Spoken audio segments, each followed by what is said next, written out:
28 years later, The Bone Temple is directed by Nia DaCosta. This one was filmed on the cheap at the same time as 28 years later, obviously, because you want the Bone Temple set, you want all that stuff.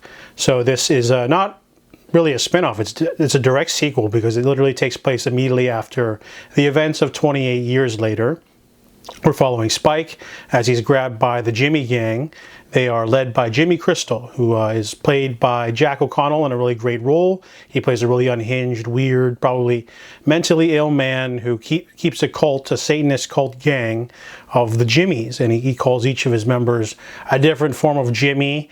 And whenever they add someone new, he makes them fight to the death so that they can keep their fingers strong. Fingers is his nickname of his henchmen, and they want to go around basically torturing people and offering them up as a sacrifice to old Nick. However, one of the gang members spots Dr. Kelson doing his little ritual things, like walking around with iodine all over his body, and there's a subplot that really doesn't affect the rest of the film.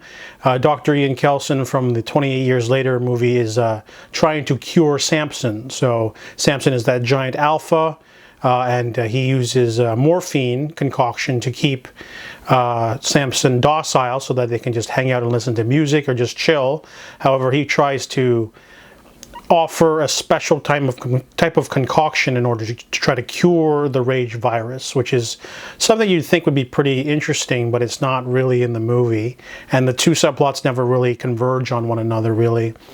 Basically, the gang comes across Dr. Kelson, and Jimmy goes down there first. He's been kind of tricking his gang into thinking that he's the son of old Nick. So he goes down there to try to convince Dr. Kelson to pretend to be the devil, or he'll kill him. So that's kind of like the main sort of conflict and the main bulk of the story. However, this movie doesn't really feel like a horror film. It feels more like a drama or comedy, a post-apocalyptic sort of mix of comedy and drama and philosophy and religion. There's very little infected action. There's a scene where a group is being chased, and there's Sampson's there, but it really feels like we're just sort of following characters talking about stuff and hurting each other. It feels more like a thriller than it is a horror. I didn't really like that aspect.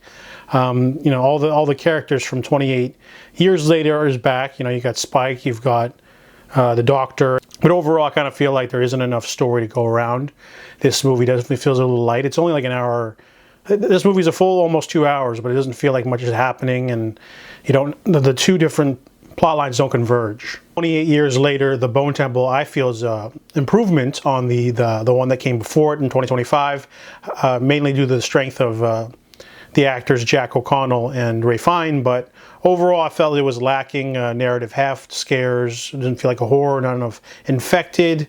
It doesn't really feel like they're going to utilize any of the plot elements of this film into the next, so it's a very fleeting storyline. So I give 28 Years Later, The Bone Temple a 6 out of 10.